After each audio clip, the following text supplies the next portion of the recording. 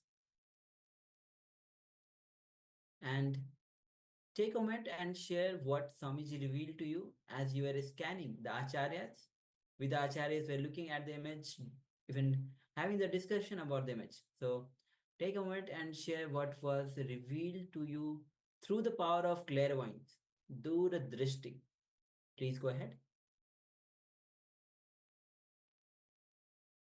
Let's take a few moments to share in detail whatever was revealed to you. Any small, minute detail, share it here in the Zoom chat or YouTube or Facebook. And let us know what was your experience during the power manifestation. Take your time and share, as we're going to project the image on screen for you to see as well. If you are yet to share, please go ahead and do so. And let us now reveal the image that was looked at. Yes, you can see a beautiful gold necklace filled with, you can see the pearls, you can see even the reflection on the table there, and it's a very intrinsic style, or this intrinsic design made of gold, small pearls. Yes, and just in front there is a jewelry which is kind of a blur, which we are not able to identify though. So yes, this is a beautiful image that we were looking at and discussing about it. Yes, so if you have seen the color golden pearls, or maybe even just a shimmering light, then celebrate for this power manifestation and share your experience with us so we can celebrate you as well as we get ready to enter into the next segment of the day. Yes, we're going to learn from Swamiji how to program our mind towards looking in. How can we turn our senses inward? How does that work? Let us listen to Swamiji as he is revealing the cosmic truths.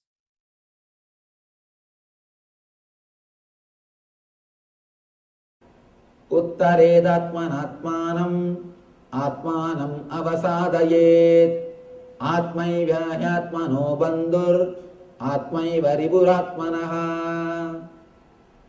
Uttaredatmanatmanam atmanam avasadayet atmaiva hyatmano bandhu atmaiva riburatmanaha. In my discourses, if I have quoted any Gita sloka, more than twice means this is the only sloka. At least 100 times I have quoted this sloka in my discourses. I can say this is a gist of the whole Gita. This single sloka is the gist of the whole Gita. Yesterday, we understood the concept, how to move from doing and having to being. We are all stuck in having, and then little intelligent man moves to doing. Then you are supposed to move to being. We learned the technique of how to move, how to liberate yourself from fear and greed, how to move into the divine consciousness, how to move into bliss. Here Krishna says, Uttared atmanatmanam atmanam avasadayet. The translation goes, one must deliver himself with the help of his own being and not degrade himself. The being is a friend of the soul and his enemy as well. You are your own friend and you are your own enemy.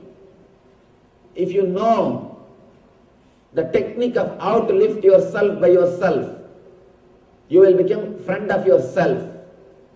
If you let yourself down, you will become enemy of yourself. Yesterday we all learned the technique. How many of you yesterday requested you to follow the technique just for 10 days? Naturally, when you follow, again and again you will fall. You will fall. If you have not fallen, please be very clear, you have not done rightly. You have not practiced properly. When you practice anything, naturally you will fall. Again and again, suddenly you will forget. Oh, I started working out of fear. I started working out of greed. You will come back. Again and again you will come back.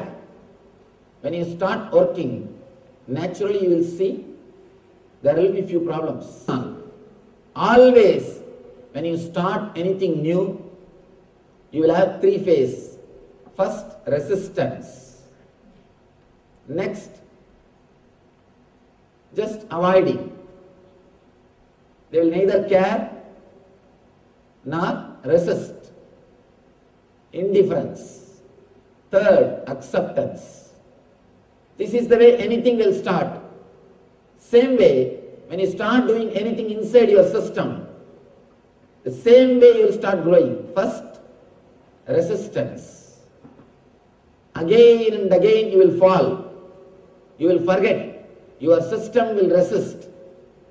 It will try to create all complications, all complaints, all possible arguments. Sometime, if you can't follow the teachings of Krishna, you will start blaming Krishna. I have seen many people, when they are not able to follow teachings of Krishna, straight away they will start criticizing Krishna. What Krishna? He was always flirting. He was always running behind women. He was Radha Lola. He's a Stree Lola. What type of man he is? Easily you can avoid, escape from Krishna by criticizing Krishna. When we can't practice these teachings, you have to justify yourself. And naturally, inside your being, your conscience will hurt you. So you have to justify. Some way you have to make your conscience believe you are doing right thing. So you have to find out some argument. So instead, when you are not able to follow, start criticizing Krishna. Best way to escape. Best way to avoid the teachings of Krishna. When we resist, when our being resists, if you allow the resistance to grow, you are the worst enemy for yourself. That is what Krishna says here. Uttared atmanatmanam atmanam avasadayet. Let you lift yourself by yourself. If you don't, you will be your worst enemy. It is up to you to help yourself as a best friend or to hurt yourself as a worst enemy. Please be very clear. Nobody can hurt you unless you allow. Nobody can help you unless you allow. Nobody can hurt you unless you allow. Nobody can help you unless you permit. Uttared atmanatmanam. Let you lift yourself by yourself. Again and again these masters, they come and stand in the same point. Krishna says, let you lift yourself. If you have fallen, if you have failed, practicing these words which you learned yesterday, the teachings or the meditation technique, if you have forgotten, don't worry.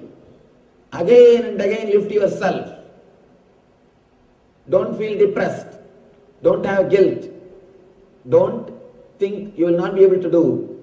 Again and again lift yourself. Even Buddha. The last teaching of the Buddha is Atma Deepo Bhava.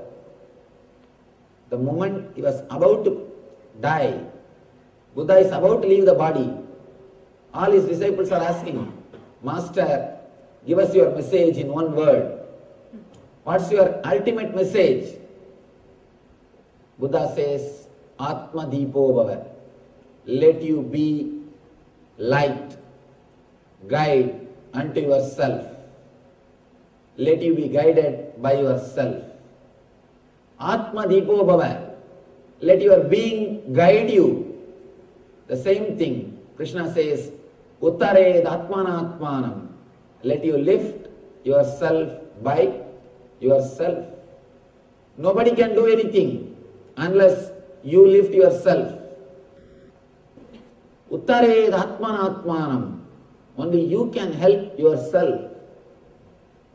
Somebody goes to Buddha and asks, Master, you know enlightenment is the ultimate thing. Why don't you give that to all of us? Why don't you make us all enlightened? Buddha says, oh, you want enlightenment? Do you think that I should give enlightenment to everybody? Please go around and take a survey. How many really wants enlightenment? By evening, this guy comes back after taking an extensive survey in that whole city, and he says, Master, only 2 persons wants enlightenment. Buddha says, please bring them, let me give. He says, no, they are not ready to come from the house all the way here. If you can send by courier, they are ready to receive.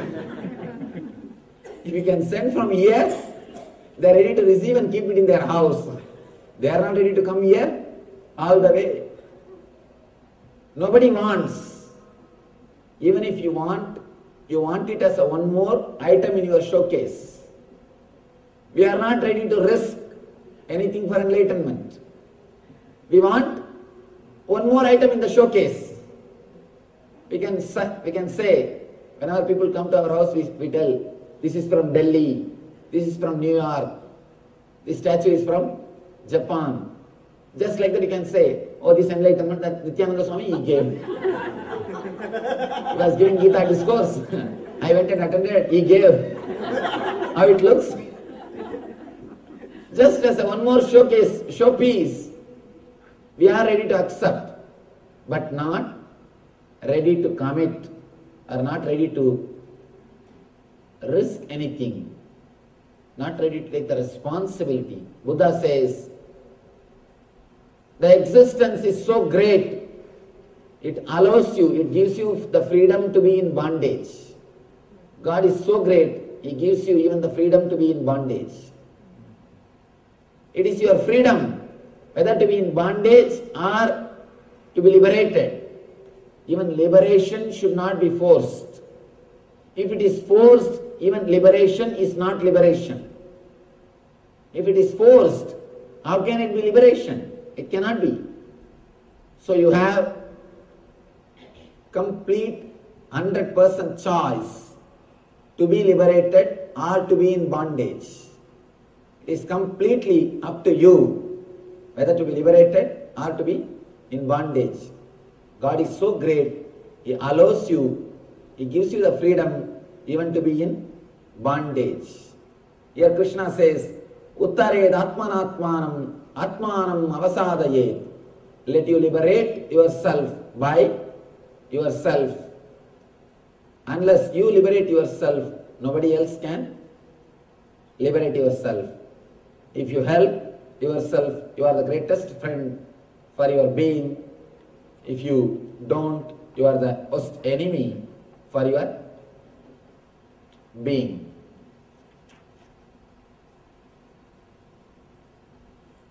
Next, Krishna explains the same concept. Bandhuratmatmanastasya enatmaivatmanajitaha anatmanastu satrutve vardedatmaiva satruvataha. For him who has conquered the mind is the best of friends. But for the one who has failed to do so, his mind will remain the greatest enemy. This is an important sloka. This has to be understood with the next two slokas. Let us enter into the next two and then we will understand. Jitatmana prasantasya paramatma samahitaha sidoshna sugha dukkeshu tadamanapamanayo jnana vinyana truptatma kodasto vijidendriyaha yukta yucchate yogi samaloshtasmakanchanaha. Let me give the translation, then we will enter into the understanding. For one who has conquered the mind, the super soul, Paramatma, is already reached. For he has attained tranquility. To such a man, happiness and distress, heat and cold, honor and dishonor are all the same. The next sloka says, the person whose mind is contented because of knowledge of spiritual science, who has subdued his senses, and to whom cloud, stone and gold are same, and who is satisfied with what he is earning, is said to be established in self-realization and is called a yogi. Throughout this chapter, Krishna speaks about senses, how our senses are functioning and what we are supposed to do.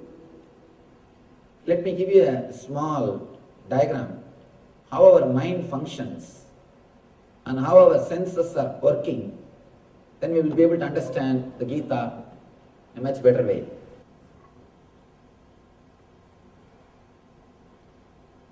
Please understand how our mind works, how we process information, how we perceive things, how our senses perceive information, and how you take decisions, how you move in your life. First, for example, you are seeing something through the eyes. Let us take this scene. Now you are seeing something. Here I am explaining only based on eye. You can replace it with ears. You can replace it with the taste. You can replace it with smell. You can replace it with touch. With any pleasure, you can replace it. Here I am giving an example of eye. And this scene. Let us take the example of this scene. You are seeing me. First, your eyes will catch the picture or the scene. This will be taken to chakshu. Chakshu means the energy which is inside the eyes. This is called indriya. Please understand, eyes are not seeing. Through eyes, the energy is seen. Through eyes, something else is seeing. How to understand this? Sometime, your eyes will be wide open. If you are intensely listening some music, even if somebody walks in front of you, you will not know. Your ears are open. If you are intensely reading something, even if some sound happens, you will not hear the sound. It means you are not hearing just through eyes or just by ears. Something else is seeing through eyes. Which sees through eyes is called chakshu. The whole file goes to chakshu. The picture or the scene which you are seeing will go to chakshu. In chakshu, the important process happens. The whole file is converted into digital file. I am speaking in the computer language. Understand? The whole thing is converted into digital file. It's almost like a DSP, digital signal processor. The whole thing is converted into digital file. Inside the computer, if you have to process any information, it has to become digital file. Whether it is a picture or whether it is a sound, it has to be converted into digital file. Same way, inside, if the process has to happen, means the whole thing has to be converted into biosignal file, digital file. The file processing happens in Chakshu.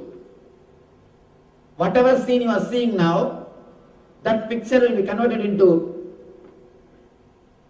digital file in Chakshu. That file will now go to Chitta, memory. It will go to memory. In memory, the process will start happening. What is this I am seeing? What is this in front of me? First thing, in memory, you will start analyzing and negating things. This is not this.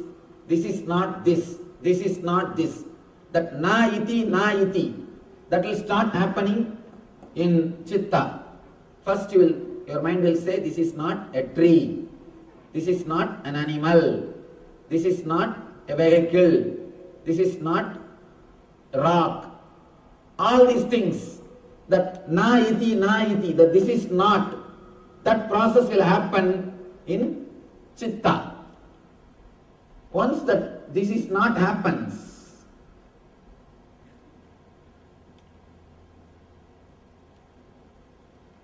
the file goes to mind. The mind starts saying, this is it, this is it. In mind, you start saying, the mind starts the identification process.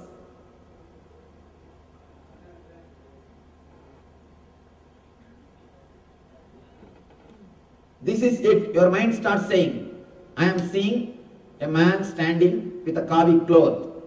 He is a Swami. He is teaching Gita. This is it. That identification will start happening in mind. Then the file goes to Buddhi, your intelligence. The intelligence does the process. What is there between me and this scene? What is the connection between me and the scene? What way I am related to him? What way now I am related to this scene? Your Buddhi will start analyzing with all your earlier experiences. Last 4 or 5 days I attended. It was really nice. I think it's really nice. Or if you think, no, I wasted my time yesterday itself. This is not worth. Some decision your Buddhi will take. Your Buddhi will say, some way it will respond, whether it is right or wrong, whether you liked it or not. Some way your Buddhi will give the response, and now the whole file will go to ego. According to the Buddhi's signature, the Buddhi will write in the file, yes or no. Buddhi will write in the file, yes or no. This is what, according to my past experience, or this is what my analysis, this is what is my decision. Whatever Buddhi feels will be signed. The whole file will go to ego. Ego will deliver the command. Ego will say, if Buddhi says yes, if Buddhi says, I enjoyed yesterday, it was such a wonderful experience, then ego says, sit here, continue to listen. Listen intensely. Ego will give command. If Buddhi says, no, yesterday itself I wasted my time, it was boring, and this is not for me. If ego says, if Buddhi says, this is not for me, immediately the ego gives the command, come, let's move. There is so much of work to be done in the house. The moment ego gives the command, automatically your whole being starts executing it. This is the way you receive information, you process it, and you respond. The information comes, the processing happens, and the response is given. This is the way our senses work. Now, Krishna says an important point, an important thing. Let me now explain. Tada manapamanayo. For one who has conquered the mind, the super soul, Paramatma, is already reached. The eternal bliss is already achieved. For he has attained tranquility. To such a man, happiness is distress. Happiness and distress, heat and cold, honor and dishonor, all are same. Throughout this chapter, Krishna emphasizes on this one idea, senses. How can happiness and unhappiness, how can honor and dishonor, how can heat and cold be same for us, same for a man? How is it possible? First thing, when these senses do this process, you decide yes or no only based on your past experience. Only based on your past experience. The experiences with which you have grown are the words with which you have conditioned your chitta and manas. How your mind and memory has been conditioned. Only based on that your buddhi decides. Please be very clear. Something is so tasty for you, for your neighbor, that will be poison. Why to go for neighbor? Your wife. You may like something, but the other person may not like that. A small story. There are 3 ways to do anything. First, hire somebody, you can do it. Or do it by yourself. If you can't, just tell your wife not to do that. There are 3 ways you can do the work. When you don't want something to be done, just tell her to do. When you want something not to be done, you know the technique. Whenever your mind is caught in dualities, the dvandva, again and again and again, you fall back to your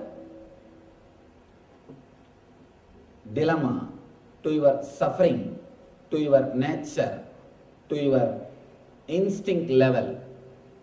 Here, Krishna says, the person who has achieved the bliss is not affected by heat or cold.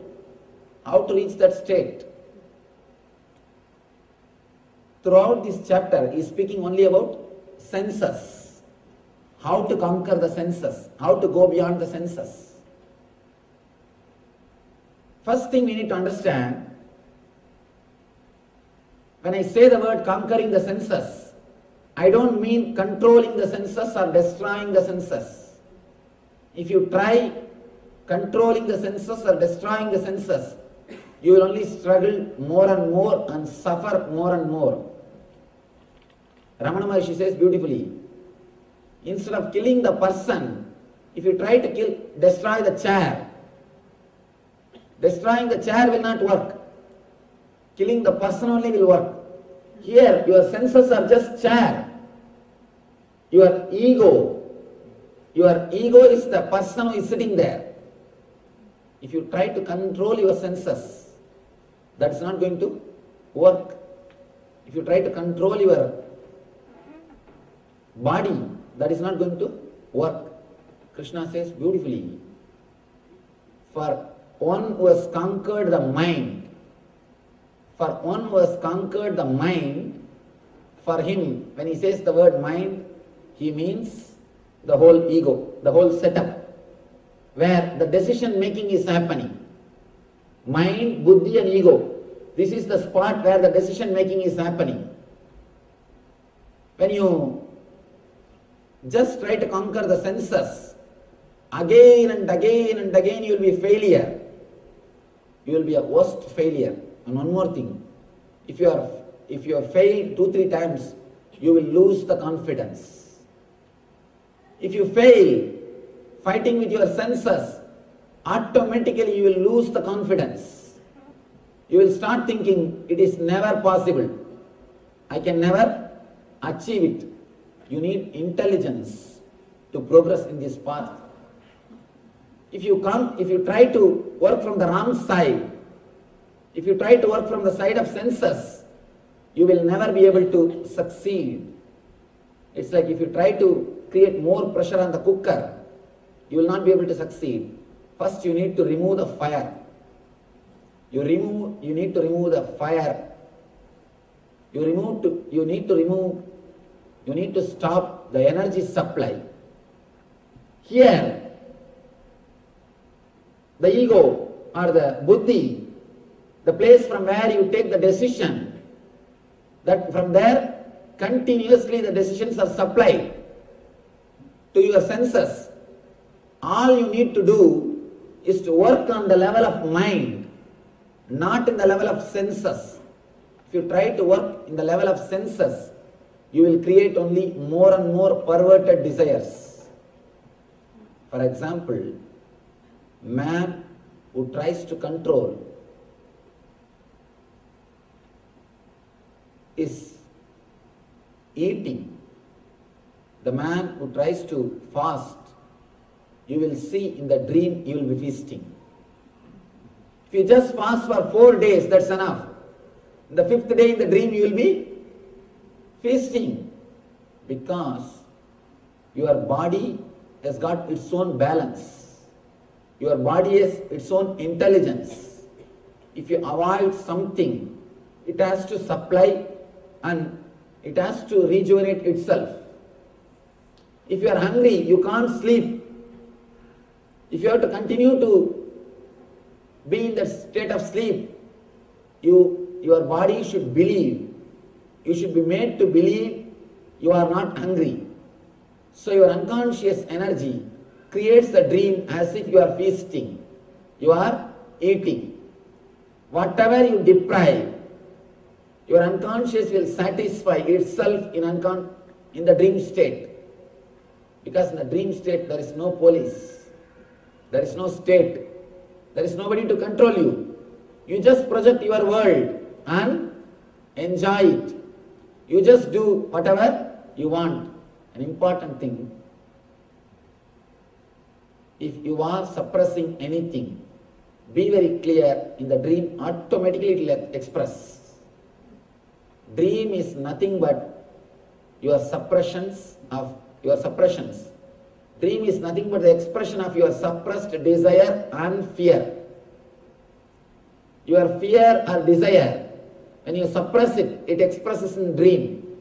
One important thing, it expresses in a very perverted way. In a very perverted way.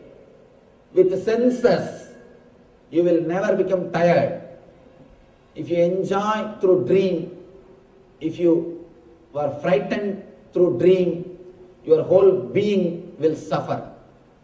You can see, if you had a nightmare, even after waking up, for hours, you will be in that same mood. You will be in that same mood. Your whole being will be shaken.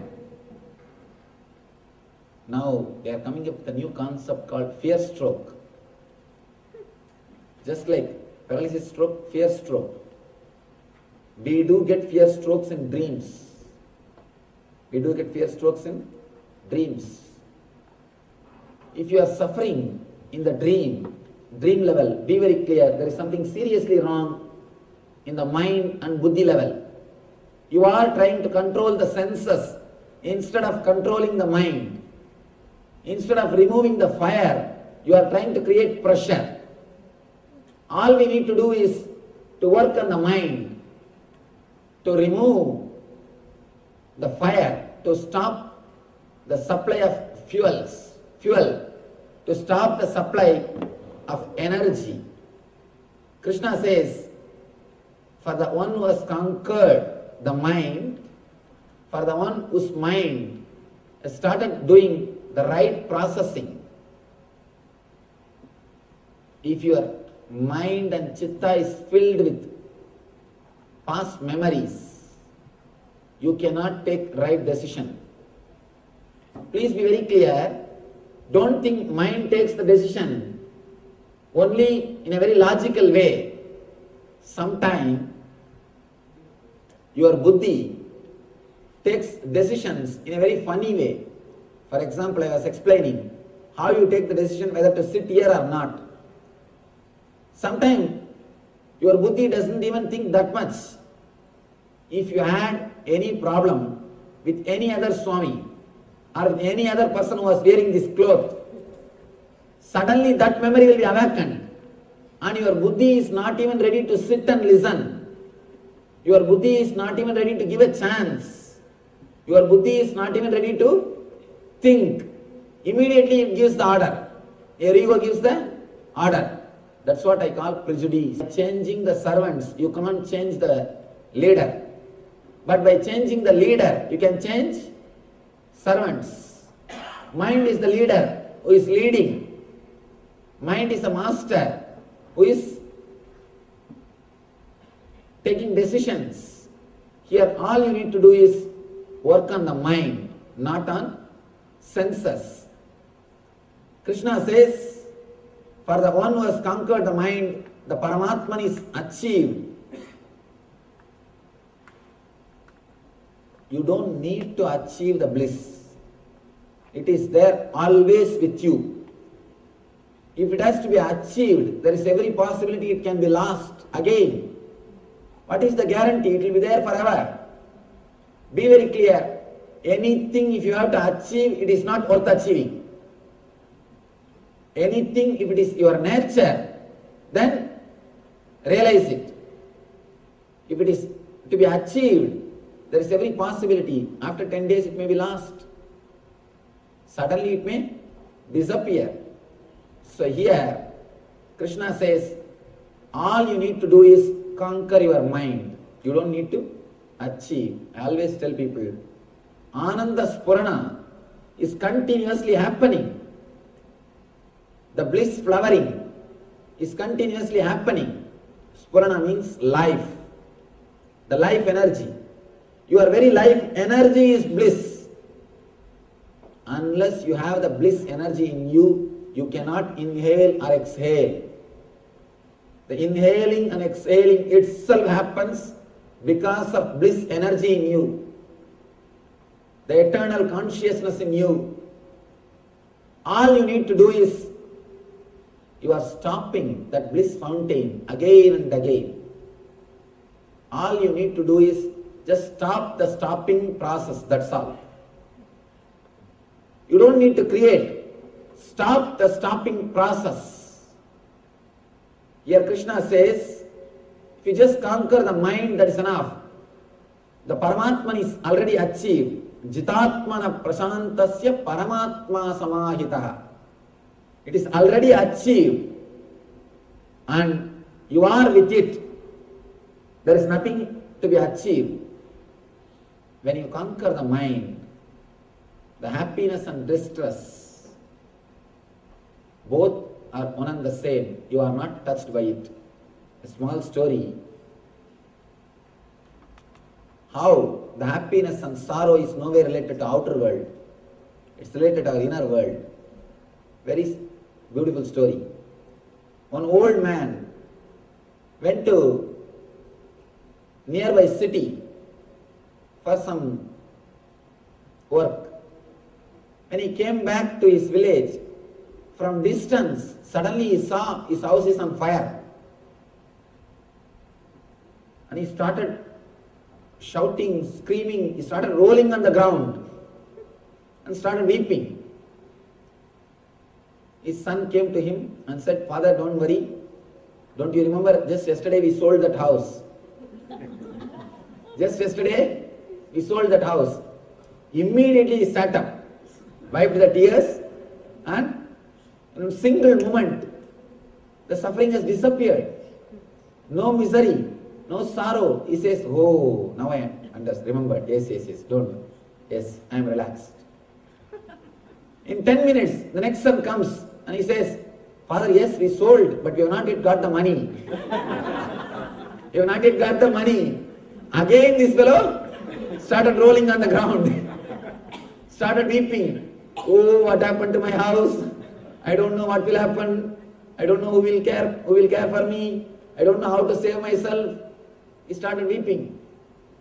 In next 10 minutes, wife came and she said, don't worry, just today morning I got the money and deposited in the bank. We are safe. Again he got up and wiped his tears. He's all right. See the story, same situation, same person. When he thinks it is his, he is suffering. When he thinks it is not his, he is liberated. Same situation, same person. What gives you suffering? Just one single thing, thinking that it is yours. Thinking that it is yours. Same way, there are people who can't enjoy unless it is theirs. One day I was going for a walk in the beach road. I was going for a walk. One person was walking with me. He's known to us. Suddenly he started telling, Swamiji, I think we should have a cottage here and it will be very nice. We can come out and sit in the evening and enjoy the breeze. I told, are we not enjoying now? Why do you need cottage here? Just look, just see this whole thing, enjoy. But the mind never enjoys unless you are sure that it is yours. Unless you possess that, you don't enjoy. Be very clear, the man who possesses and enjoys will never enjoy. By the time you possess the cottage, by the time you own the cottage, you will start worrying. I think I should have this furniture. I should have that type of arrangement. I should do this. I should do that. Or already you have started thinking about the other cottage in some other place. The mind, sometimes, unless you are sure it is yours, it will not allow you to enjoy. Sometimes, when you know it is yours, it creates suffering. Suffering or enjoyment is created only by that one place, only one link, that mind. If that link is disconnected, the whole process will happen beautifully. The only difference between you and an enlightened man is that one link missing. Don't think enlightened man means he will have two big arms. Nothing. There is no difference between you and an enlightened man. The only one difference, one link, that mind link is missing, which continuously decides what is there for me, what way I am connected, what way I am affected. And I, that link is missing. If you can cross that link, if you can cut that link, if you can cross the I, you will become Christ. If you can cross the I, you will become Christ. Nothing else. All you need to do is just remove that one link. Don't try from senses. You will destroy it. We always complain about senses. Again and again, we say senses are spoiling us. No, you are spoiling them. Be very clear. Don't put the responsibility on senses. You are spoiling them. You destroy them. You abuse them. We abuse our senses. Look into our life. Night till 2 o'clock sitting and watching the baseball, television. Your eyes will be begging, please give me a little rest. Please give me little rest. When some advertisement comes, and automatically your eyes will close. It wants to sleep. But because you want to enjoy, you abuse your eyes. Same way the gongura chutney. So hot. Tongue will be burning. Eyes will be pouring. The whole System will be burning. But not even with a fingertip, with a hand. And now just the word is enough. I can... how many mouths are feeling the taste? We abuse our senses. We disrespect our senses. Please be clear. Senses are not destroying us. Senses are not disturbing us. It is we who are disturbing the senses. It is we who are abusing the senses. It is this link. What is there for me? This link, the I. That is where the whole trouble starts. That is where you abuse your senses. All you need to do is not to control the senses, but to control the mind. Make it understand what is really happening inside your system. One more very simple thing, to tell you honestly, heart and taste, both are one and the same. Today, just try to do this simple experiment, very small experiment. Stretch your tongue and concentrate on the tongue. When you go back to your house, try to do it. Just concentrate on the tongue. Visualize as if you are walking on your tongue. Your tongue is a highway and you are walking on that road. Just concentrate on it. Then take a chili and sugar candy. Take a chili and sugar candy. Touch it from two corners. Put chili in one corner, sugar candy in another one corner. And deeply witness what is happening. Suddenly you will realize the process which happens when you touch chili and the process which happens when you touch sugar candy, both will be one and the same. Please try to do this experiment. You will understand. If you go a little deep, if you go a little deeper inside your system, the hot and sweet both are one and the same. Only when you stamp that, this is hot, this is not good for me, this is sweet, I like this. Only when you put a rubber stamp, only when you label it, the trouble starts. As a process, as a nature, both are one and the same. Try today. If you experiment, you will understand. Both processes are one and the same. You label that based on your belief, your earlier beliefs. Based on that, you label them. You decide.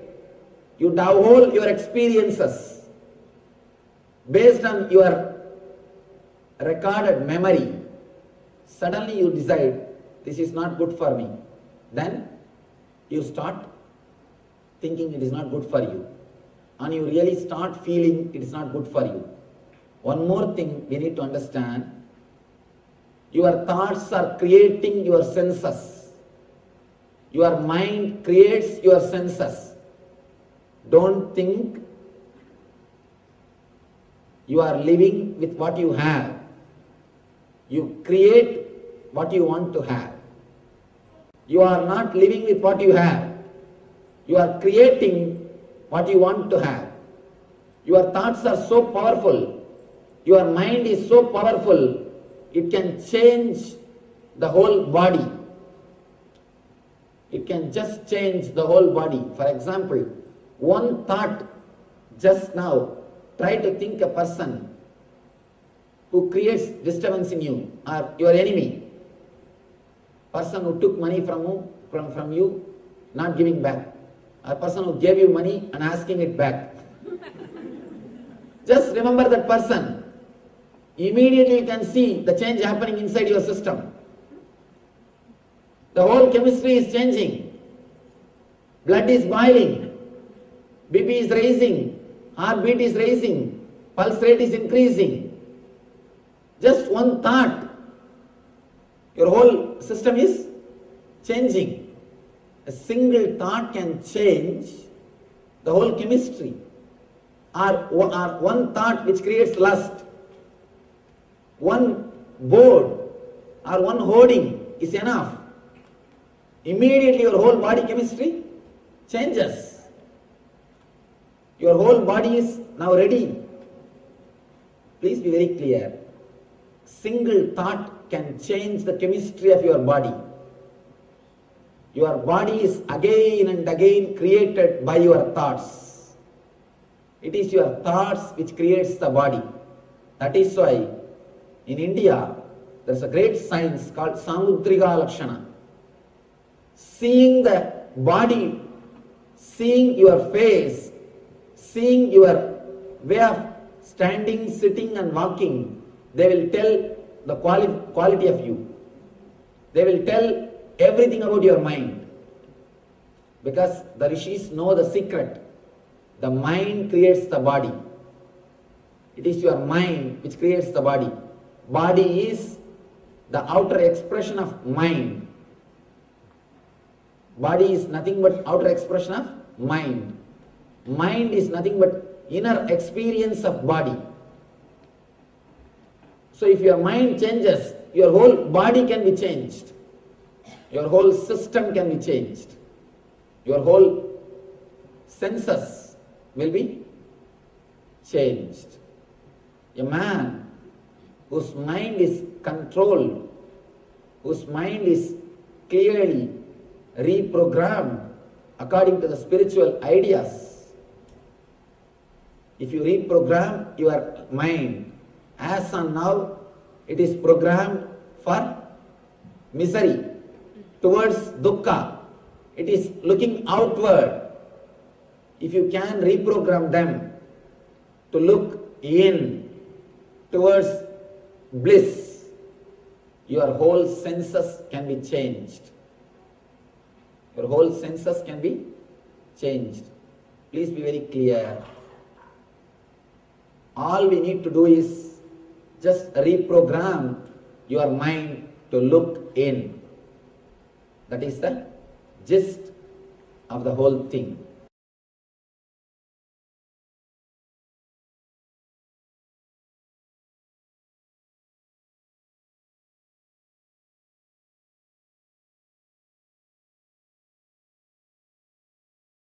Let us start the Nitya Kriya for cure for vertigo problem.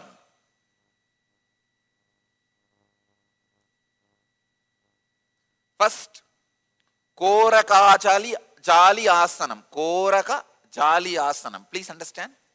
The father of Hatha Yoga, Goraknatha, in his name this asana is said. Yes. Usually he always sits only in this posture. Actually I am making a murti of Goraknatha, Dattatreya, Vaschendranatha, all of them to be placed in our ashram all over the campus.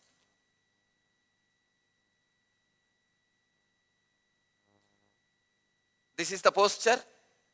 Be seated in a squatting position. Insert the hands in between the thighs and the calf muscles. Interlock the fingers. Rest the palm on the navel. Fix the gaze at the tip of the nose for 30 seconds.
posture, Prakriti Kumbhaka. Let me give the instruction for Prakriti Kumbhaka. As you chant the Bija mantra, Va, loudly suck the air in through nostrils and mouth. Then when you are full, hold as long as you can. Then slowly exhale normally.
Stop blinking the eyes.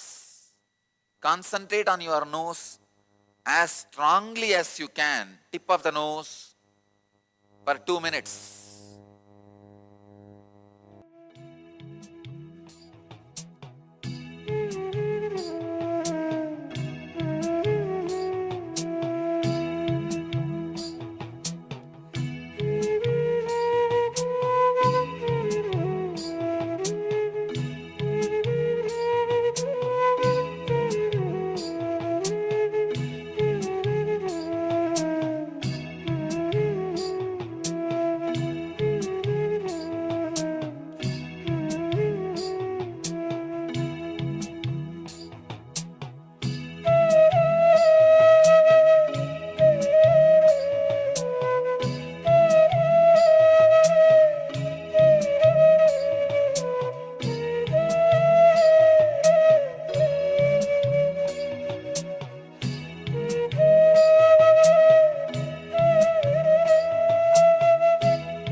Next step,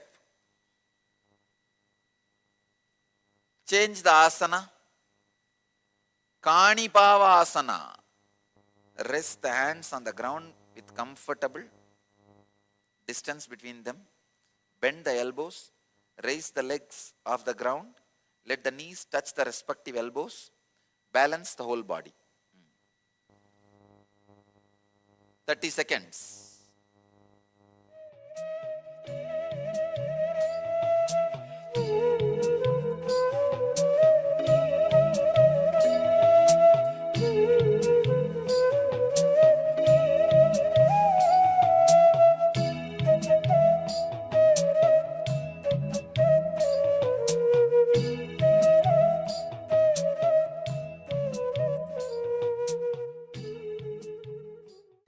Now, in this posture, Gada Kumbhaka.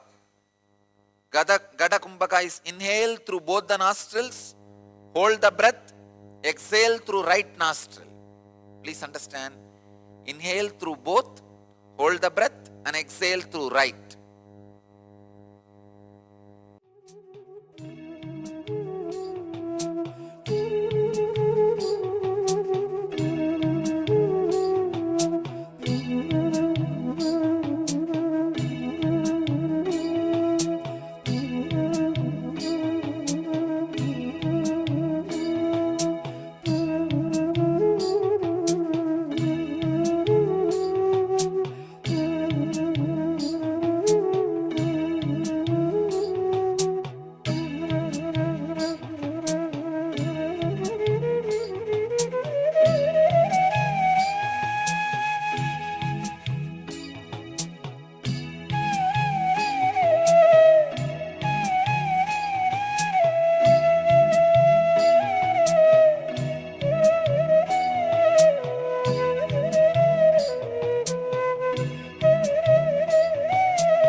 is Vamavarta Chakrakumbhaka.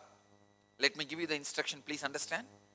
Inhale through left, hold as long as you can judiciously, exhale through right, again inhale through left and stop and relax. The whole pranayama gets completed with the 4 action. Inhaling left, holding, exhaling through right, and again inhaling through left. Then you can relax. Do this 21 times with this 4 action.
Next step,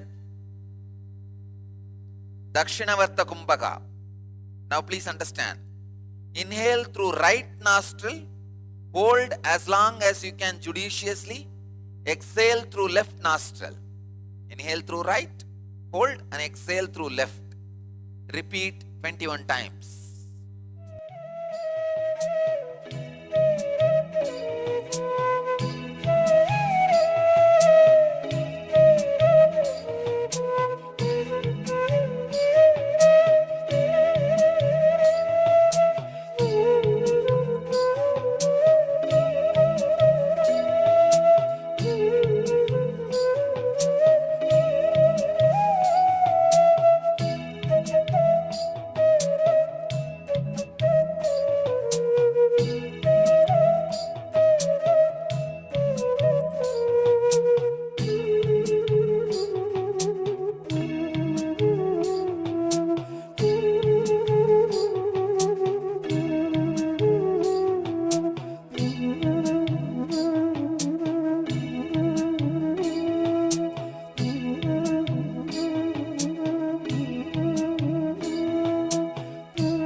Let you all achieve, experience, live, express, radiate,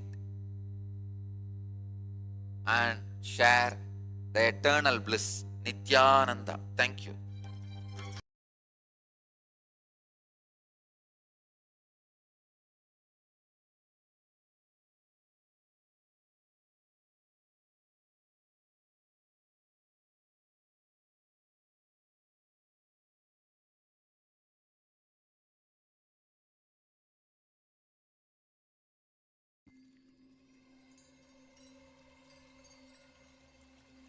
I welcome you all with my love and respect. Let you all open all your three eyes. Om Nityananda Paramashivoham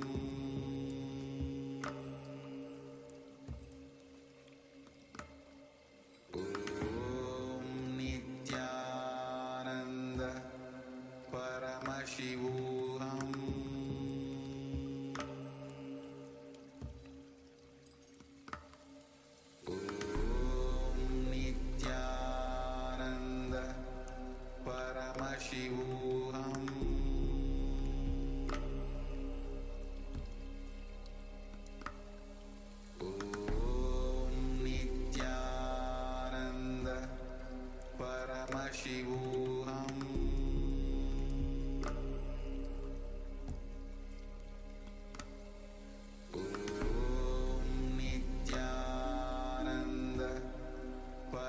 Paramashivoham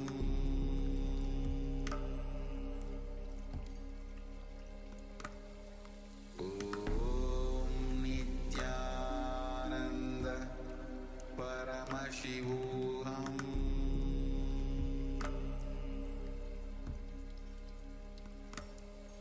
Om Nityananda Paramashivoham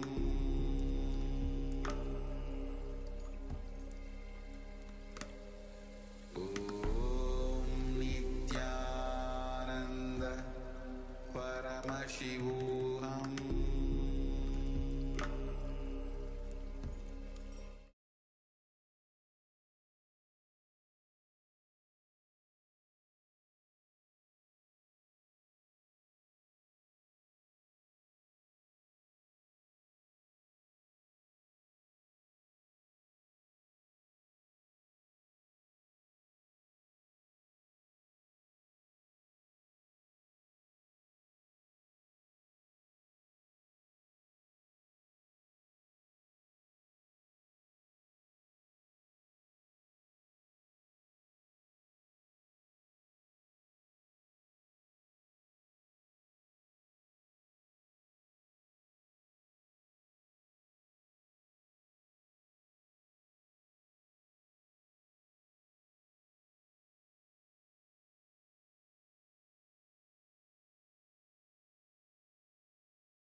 परमसुखदं केवलं ज्ञानमूर्तिं द्वन्द्वातीतं गगनसदृशं तत्त्वमस्यादिलक्ष्यम् एकं नित्यं विमलमचलं सर्वदी साक्षिभूतं भावातीतं त्रिगुणरहितं सद्गुरुं तं Namami.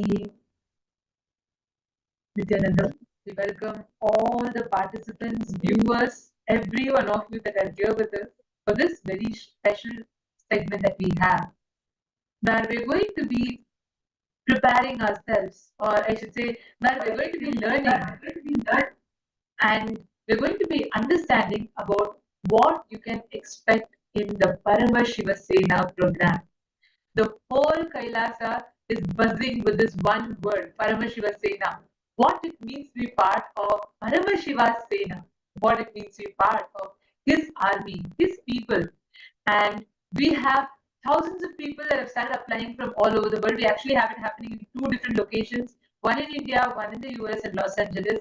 And we already have people from all over various different places around the world who are joining us for this very special program. So for those of you that are here with us today, we welcome all of you for Paramashivoham program. What is so special about it? Actually, every December program, right? Any program that happens, December programs are always these special. You feel like go back and visit from whether it is cruise, then whether it is Bali, whether it is Phuket, whether it is in Cambodia. Each place, every December is special. Like needless to say, Sadashivoham Mahasdasham, which happened directly in Adi Kailash itself in the most grandest way. December programs are always special, right? How many of you have attended physical programs with Swamiji? All those that are here with us in the participants, amongst the participants, how many of you have attended the physical programs? Any physical program, you've been there physically and attended.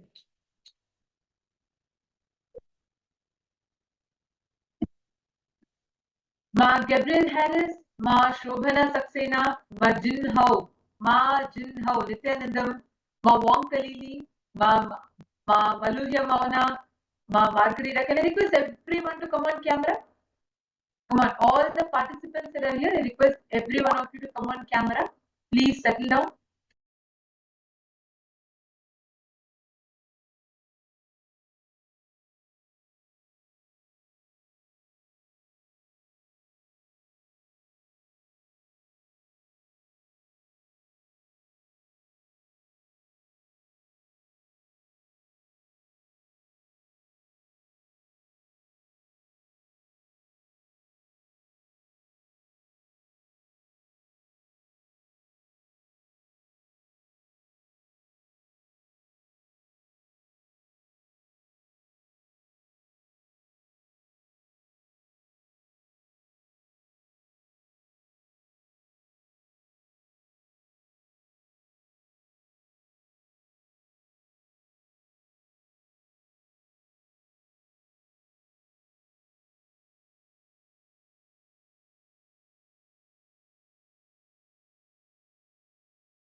Nityanand, sorry for the technical glitch. Hope all of you are able to hear us now. Alright. Nityananda, I request all the participants that are here to please take a moment and come on the camera and please settle down. All the participants that are here, Ma Fatima Dehestani, Ma Linga, Ma Yoga Jnana, Ma Julie Silla. Can I request everyone to come on camera, please? Please come on the camera and settle down. Today, we are going to be having the live darshan. Swamiji is going to be gracing and blessing all of us as Kalyana Sundara Murti, form of Paramashiva.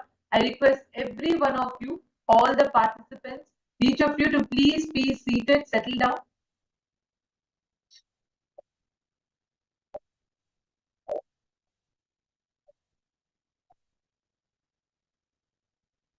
Pigs and Vengaya, Nityanandam, and Ma Shobhana Saxena, and Ma Wong Mi, Ma Jacqueline. Can I request everyone to come on camera? Ma Gabriel Harris. Great. So what today we are going to be learning about. So how many of you here, anyone here who has attended the physical program? I see Ma Nistai Gunya, a few of you have posted who have been here for the physical program. So how many of you have never attended a physical program? Can I request you all to put in the chat?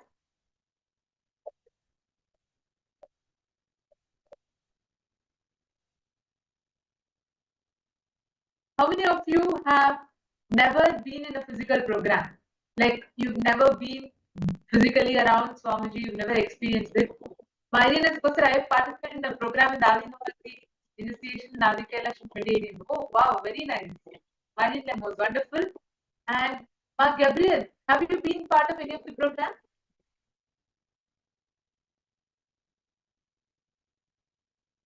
Wow. Mark Keeping, okay, you have also attended. Very nice. See, every one of you that have been part of the program, you exactly know what it feels like, how it makes you experience Paramashiva in his ultimate form. Like when you are experiencing Swamiji so upfront and close, that experience is something unique that you will literally have an experience only once in a lifetime.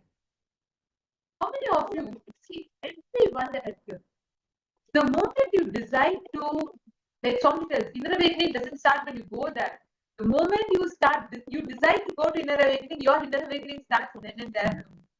The moment you decide to be there, whatever time, because for you to experience Paramashiva, for you to experience all of those ultimate aspects, it is important for you to experience that completion to be there even in the process.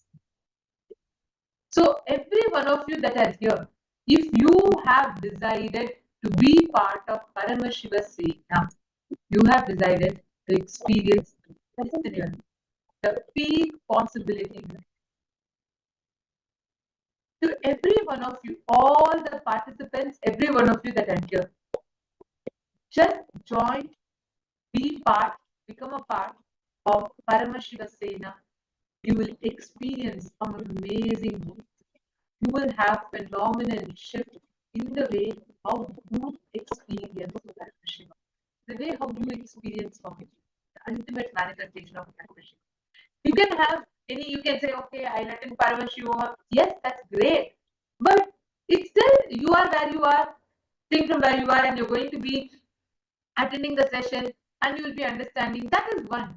But when you are part of the Paramashiva Sena program, you are going to be experiencing all this highest reality as your experience. You will be experiencing it right now. That experience is what Paramashiva Sena gives you. Now, I see many participants that are here with us, and so many more who have joined with us in different platforms, Zoom rooms. It's so wonderful to see all of you. Can I request everyone that are here who have already decided to become part of the Paramashiva Sena? Today's Swamiji revealed a very important revelation. How many of you understood about how the different layers of tamas exist in us? How many of you clicked with it and understood? Please post here in the chat. How the different layers of tamas exist in us. Elaborately about how to never allow delusions to overpower you. Continuously feel the delusion layer by layer by layer. Never allow the delusions to overpower you. Every layer of the delusion, you feel it. You just free yourself from it. Your suffering will drop. Understand? Every delusion covers you like a layer. From that layer, the incidents of your life manifest. It's like a movie on the screen. First, the screen forms the base. Then many things are shown on the screen. Same way, your delusion forms the base, and many incidents manifest from that delusion. Yesterday, when Swamiji revealed this, how many of you understood the delusions that you are stuck in? And how many of you are very clearly seeing, because of the delusions that you are stuck in, you are not able to manifest your reality the way you want? How many of you are seeing this? Please post here in the chat.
technical glitch. I hope all the participants are able to see us and hear us clearly now. Great. See, yesterday Swamiji revealed some of the most important revelations about how layer by layer delusion blinds us. Like the way you manifest certain situations in your life, some realities in your life, all of these are based upon the delusions that are there in you, actually the delusions. Like how a screen needs a base. Like if there's a base, then the screen is there, then so many things gets projected on that screen. Same way, there is a base that's getting created inside us when you apply a delusion. And from that delusion, really things manifest in your life which matches that delusion. And you go on creating similar situations, and you actually at one point you start even feeling, oh, life is very sadistic. Look how life is chosen. But that original delusion, Ma Teresa Allen is posting, you're not able to hear. Nityananda, are all of you able to hear us clearly?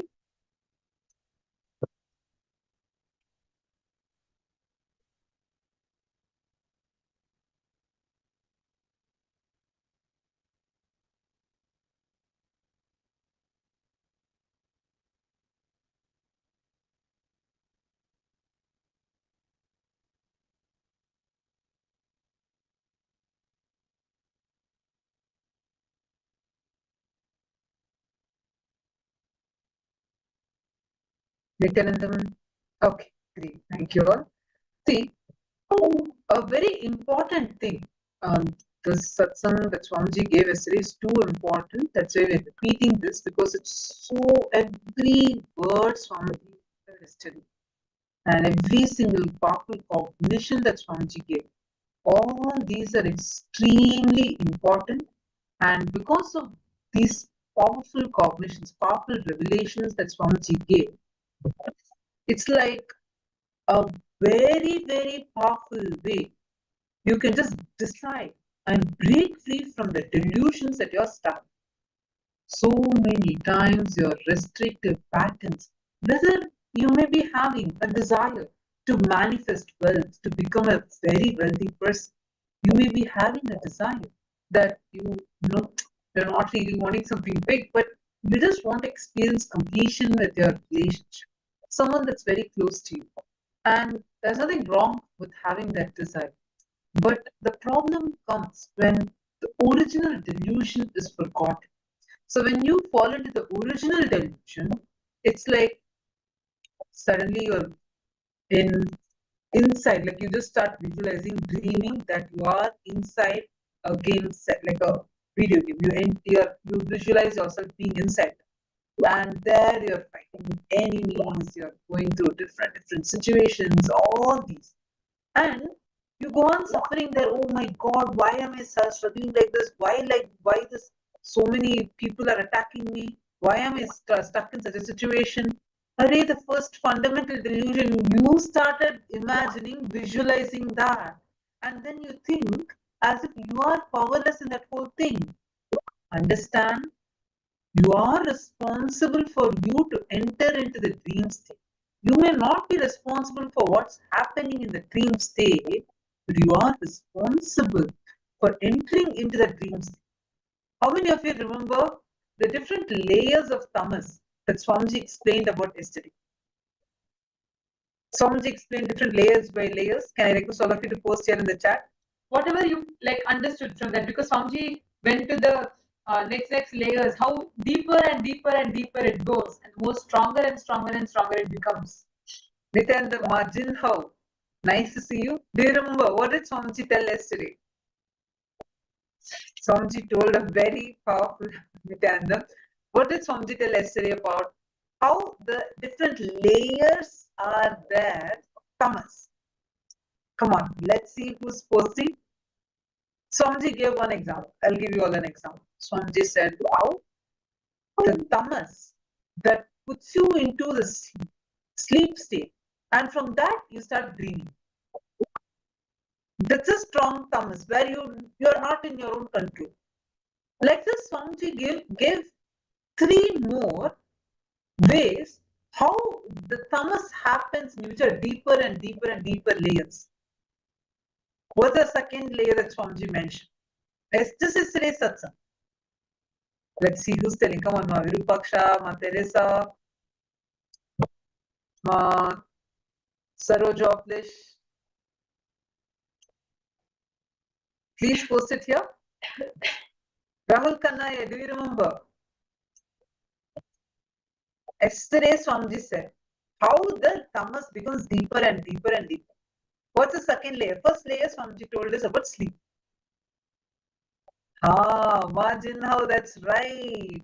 You said about how Swamiji told about the Narada story and how the food and anger, each of these also creates the tamas inside us. That's right.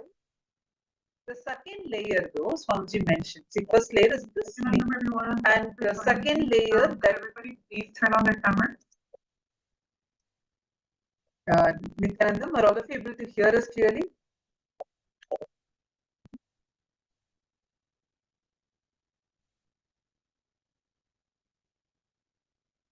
Sorry for that.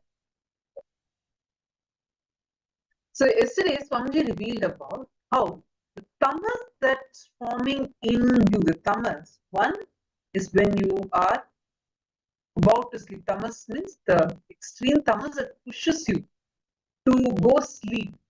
Second layer, the tamas that happens when you are under the influence of alcohol, drugs, you're not under your own control. Third, the tamas that happens in you when, listen carefully, so powerfully Swamiji revealed how when you eat food, the food actually not when you eat, but because of the tamas toxin that you allow to settle down inside you is the food addiction. See, deep sleep is one layer. Worse than that is the tamas you allow during the drugs, alcohol, addictive drugs. See, because when you are in your sleep, you enter into the dream. Once you wake up, the impact of the dream is not going to be there in you. But for alcohol or addictive drugs, whether prescribed or unprescribed, that is going to be there continuously in you, even after you settle down from the impact of that alcohol. The third layer, the tamas you allowed in you due to food addiction. Understand? I was actually shocked when she told this. The tamas that you allow inside you due to the food addiction is worse than tamas of alcohol and drug addiction. I was always thinking that alcohol would be lower. Swamiji said no, the addiction to food, that tamas is much lower, because we don't even realize the impact that the food has in our daily decisions. How you build your life, everything matters, and this heavily influences that. See, the next fourth layer is the tamas that you allow due to the anger of the person whom you choose as your boss. You choose a person as your boss, but you start developing so much of anger towards it. So this is what Swamiji revealed. How many of you listened to this yesterday? Thank you so much, Majinha, for posting that. You're right. This is what Swamiji had revealed yesterday. How many of you are understanding this? Anthony Musitaya, are you catching it? Actually, it's nice to see you sitting and nice to see the beautiful Atmamurti that I kept behind you. Anthony Musita. Which country you're from? Anthony Musita, which country are you logging in from? Could you please share that as well in the chat? Nice to have you here. Actually, all the different yesterday what Swamiji revealed is one of the most important aspects for us to remember. How when Narayana asked Narada for water, Swamiji tells that whole story, where you allow delusion to cover delusion layers and layers. How you allow delusion to cover such an important truth. Narada thinks because Narayana asked for water, he thinks, oh, Narayana is thirsty, so I asked for water. There, that assumption is the Maya that he falls into. Such a powerful revelation. Actually, when you listen to these satsangs, right, all the highest truths that Swami is revealing, the way how this manifests, this becomes a reality, how you can experience it only when you apply these highest principles in your life. Like Swami told, if you want to manifest wealth, pause, enrich 10 people to manifest wealth. That is the way for you to manifest wealth. And if you are wondering how you can experience it, come join Paramashiva Sena. Become part of Paramashiva's Paramashiva Sena, where you experience this breakthrough in every aspect of your life. Now, we're actually having a lot of people who have signed up for going there, heading to Kailasa, Los Angeles to be a part. And now we're having one of the participants who is heading to, who is starting to take her trip to Paramashiva Sena, joining in the Paramashiva Sena program. And here we are actually people who are eager to share how they're excited. And you all should know, already the preparatory meetings for Paramashiva Sena has started. Every day having special sessions of Swamiji, meetings, preparations for that and so on. There's so many things that are happening. And now, for all of you to understand, like what it means, what it is to be a part of the Paramashiva Sena, we are going to be inviting Ma Samantha, who is joining us, and she is going to be sharing with us how she is ready, eager, and excited to join the Paramashiva Sena program. And all the participants, just another reminder, we have the live darshan today. Swami is going to be gracing and blessing all of us live. So please take a few minutes, invite your friends and family members, everyone to join this very special program and to join the live darshan.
Nityanandam, Nityanandam, Samantha. Thank you so much for joining with us. And we are so excited to have you. Actually, this Paramashiva Sena program, already the buzz is everywhere. Like everyone are wanting to come and be a part. And the best part is, this time Swamiji has opened it up in 2 places, India and in the US. And we're having so many people that are joining us. So, welcome. Thank you so much for joining with us. Would you like to go ahead and introduce yourself? Yes, actually, I'm so glad that I decided to join the program. I took the actually I'm so glad that I decided to join the program. I took the It's very different. Um, I've just been having constant breakthroughs really, and I haven't even gotten to California yet. So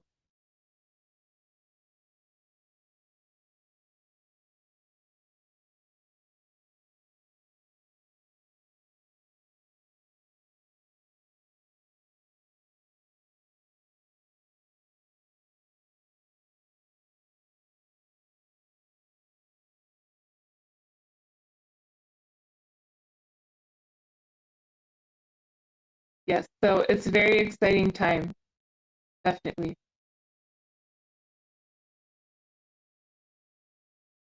So I just wanted to understand a little bit about your background and where you're from. Could you please share with us where you're from and when did you meet Swamiji? How did you get connected with Swamiji? Okay. Actually, I'm from Brazil in the United States, right? And when I was pregnant with my 4th child, I felt called to take all of my children to a Shiva temple, and the closest one to us was the Kailasa in our town. And we went there, and I grew up in Ohio, and I had never even known that it existed. And it's just been just constant breakthroughs for me. Ever since someone there helped me get connected. The Paramashivoham was starting the next day, and I've been able to. I mean, I've been blessed really to be able to take part in that, and just it's just our lives have just changed drastically and just become so beautiful. It's really hard to explain all of the things but when you experience it, it needs to be experienced firsthand.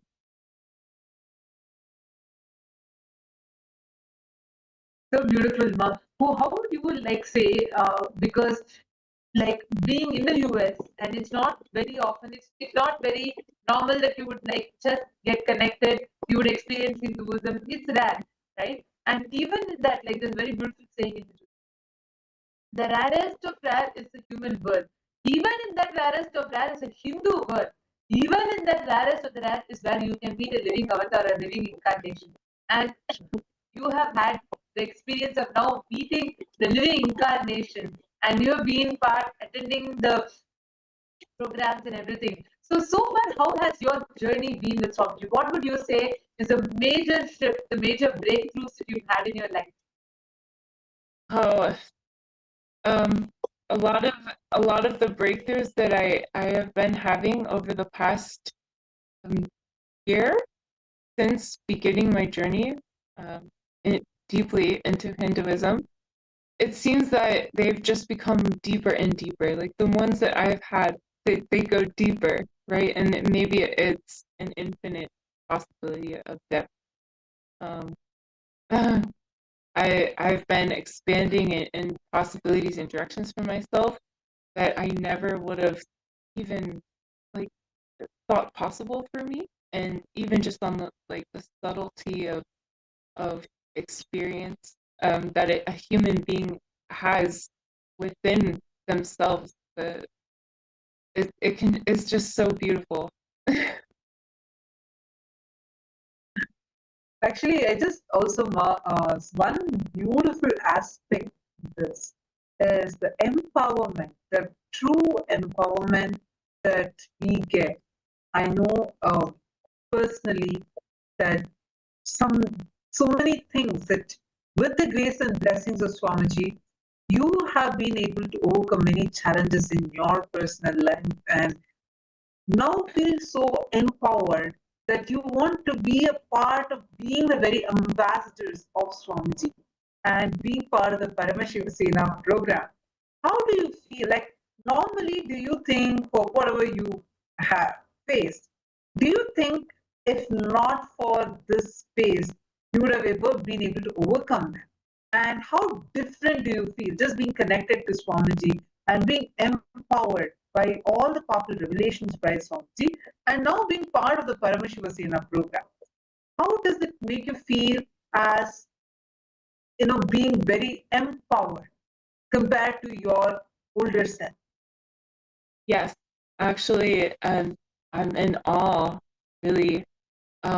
The teachings I've followed and just engaging, with Swamiji and entangling with that space as much as possible has really, really helped me lift myself into a higher space, and enriching other people for the things that I need, like Swamiji was talking.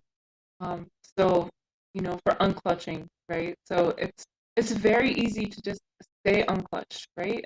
Because that's the first thing that I started enriching others. Just because, I was taking these classes and Swamiji gave us that song about unclutching, or someone else enriched me about unclutching and why that's so important. And it just started imbibing that space. And so the challenges and the patterns that I used to feel trapped in didn't even matter anymore. Does that makes sense?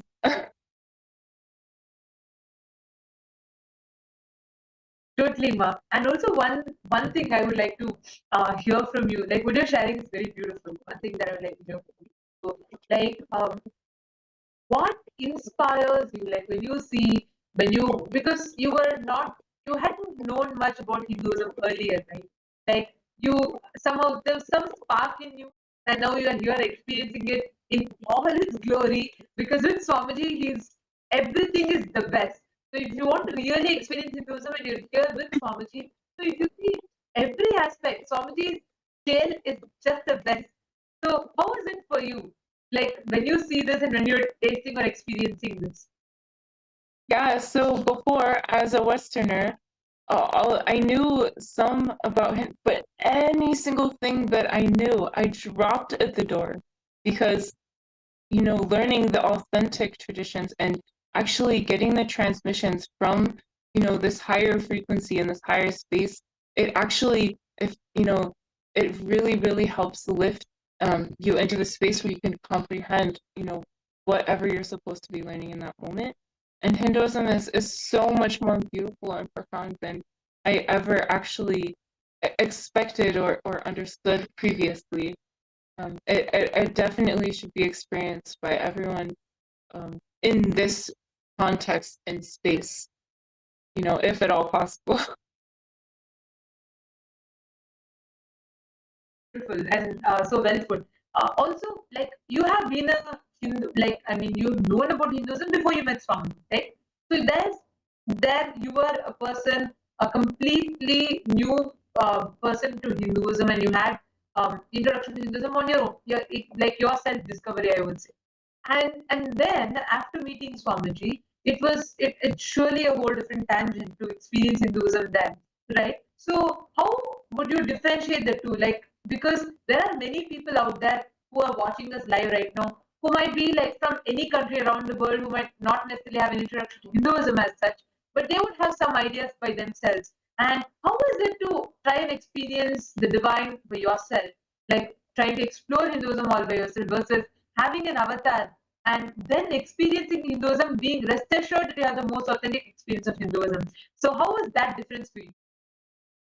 Yeah, so by yourself, you might have to do a sadhana for, 50 years or 50 lifetimes, okay? Like intense sadhana. But with a living avatar holding your hand and guiding you and having that space, like of all of the other people that are, engaging in that space, in that sangha, it's a completely different experience, and it is divine. It definitely is divine. And man, I really do have a various background, but this is just the most exquisite and beautiful thing I've ever experienced. Ever. That's so sweet the way you're sharing. Actually, one thing, see, when you may be able to learn about Hinduism, try to read thousands of books are there. Hinduism has millions of so scriptures itself are millions. And so many books are there which you may be able to pick up some ideas from, try to understand. But nothing can actually give you the experience. And actually, you know what? You know what Swamiji told in the program? Swamiji said, even if you come attended inner awakening programs, all other programs of Swamiji, if you have not attended a single Kumbh Mela, be clear, you don't know what Hinduism is. I was actually shocked.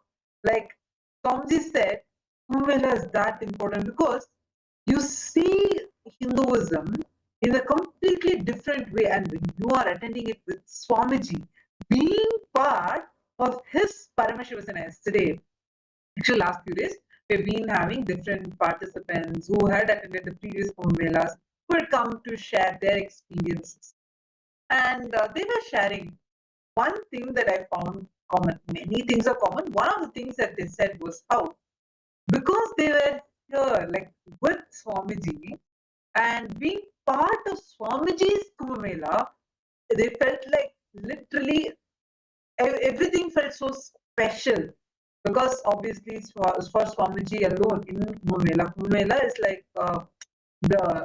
like how you say, jewel on the crown, right? Like that's the kind of position that's given to Kumbh Mela in Hinduism. It's like the grandeur of Hinduism is displayed. All traditions, every sect of Hinduism, you'll see that. People starting from like the topmost point of Himalayas, the sadhus, the yogis living there, they come down, or the Naga sadhus, the Gauris, or every single type of people would gather there. And it's like such a special event. And in that, compared to the whole of Kumbh Mela, Swamiji's alone was like a separate Kumbh Mela by itself. That was the massive way how the whole thing Swamiji was doing, conducting the Kumbh Mela, and how Swamiji was making the things happen, right? So only when you come and attend it with Swamiji, you experience what it means to be that Paramashivoham. What does it actually mean to be his very own ambassador? Like, this also helps us to be able to experience the highest possibilities we carry in the Paramashivoham program is not at all anything to do with helping Swamiji, helping Kailasa. No, honestly, it is you helping yourself. It is you experiencing that profound transformation, the profound possibilities that is there in you, there laying innate inside of you.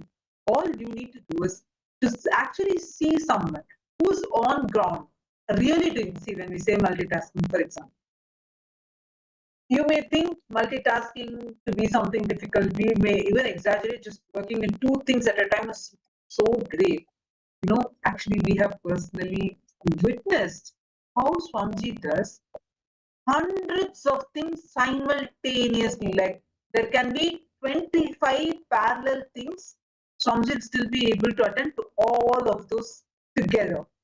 Like at the same time, even if 25, it's like if 25 people are talking to Swamiji, at the same time, Swamiji will be able to listen and cognize each thing separately, and be able to function like simultaneously, spontaneously, synergetically.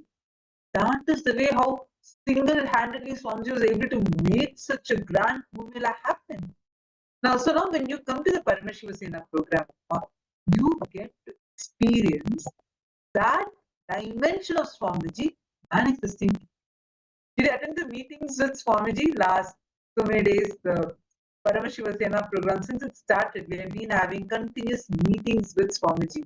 And you see the way how Swamiji is actually training us. It's so different from the regular satsang that we are listening to. Am I right? Yes, absolutely. What did you enjoy the most in these sessions that you're sitting in? Oh, everything really. There's a lot of subtlety, and it feels like extremely intimate. Like he's only talking to me, and I had the realization that each person also is having that experience, and it was just so profound, really.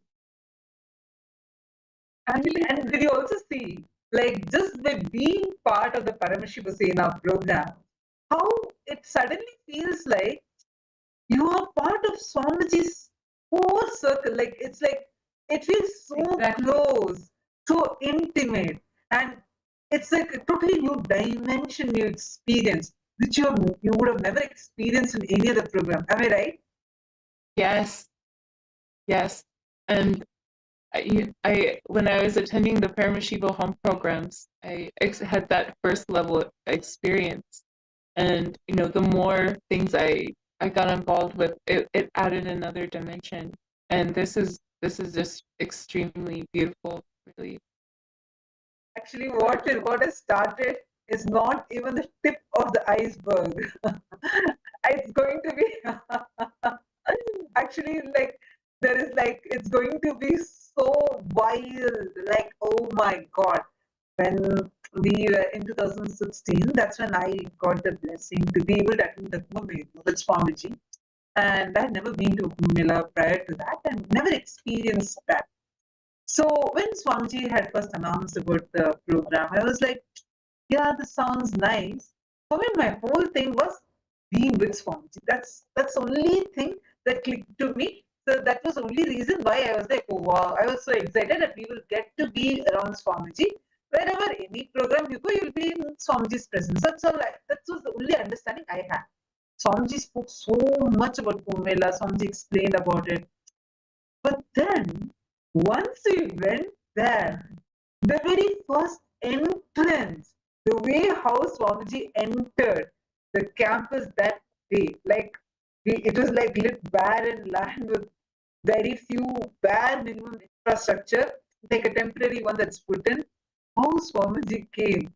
The very first day, the energy that Swamiji brought in, oh my God, it was like almost 2 a.m. in the night or something, like it was midnight. And Swamiji had just came, landed there, and the Swamiji started organizing. As soon as Swamiji came, first thing Swamiji did was Swamiji went around. It's a huge campus. Swamiji went around the whole of Kailasa Ujjain, and with just walking, Swamiji went around. And actually, when Swamiji goes around like that, you will see Swamiji to be walking, but everyone around Swamiji will be running. Yeah. Like Swamiji walks so fast. He's so graceful, but Swamiji will be still walking so fast. And Swamiji went to like this every department there, and Swamiji said, "Come on, it's time. Let us start the work." And you will see how Paramashivoham will just make it happen. And the way how Swamiji started. See, at that time, I think 2006, right? This happened. So this was just 3 years before that I had joined Gurukul. So I had been in different events and many different places with Swamiji. But that day, like the first time I saw Swamiji like this, it was like, oh my God, it's a completely different scale. Actually, that's why it's like, you are attending programs, you are like right now Paramashivoham, every one of you. See what you are experiencing, like you are reading the menu card. But only when you come and become the part of Paramashivoham, you actually taste the food. Literally, each one, when you experience, when you have that, like when you are part of Paramashivoham, That is where you can experience applied Advaita. That is where you can experience Advaita, oneness. The kind of extraordinary experience that you will have in your own ground.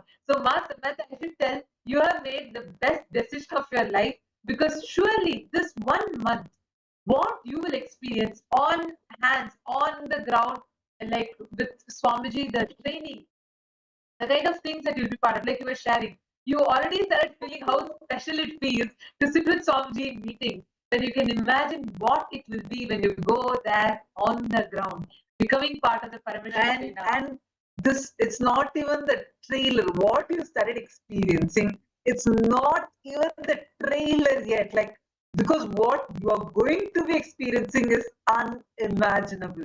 See, now itself, like this, imagine and see. Actually, that is why Paramashivoham, if you are actually hearing, even to all the viewers that are sitting here, if you are hearing about Paramashivoham program, especially if you were there in yesterday's satsang, Paramashivoham is for you.